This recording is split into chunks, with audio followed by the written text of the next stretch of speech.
വ്യത്യസ്തനാമൊരു നടനാം ശ്രീനിയെ സത്യത്തിലാരും തിരിച്ചറിഞ്ഞില്ല.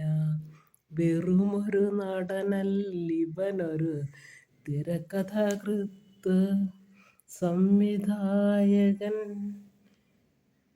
ജാനിനും വിനീതിനും ശ്രീയച്ഛൻ, വിമലയ്ക്കു സ്വന്തം ശ്രീയേട്ടൻ. മലയാള സിനിമതൻ നെറ്റിപ്പട്ടം, മലയാള സിനിമതൻ ശ്രീയായ ശ്രീനി. ഹാസ്യശിരോമണി, നാട്യസാമ്രാട്ടേ, മറക്കില്ല മലയാളി, ഒരു നാളും മറക്കില്ല.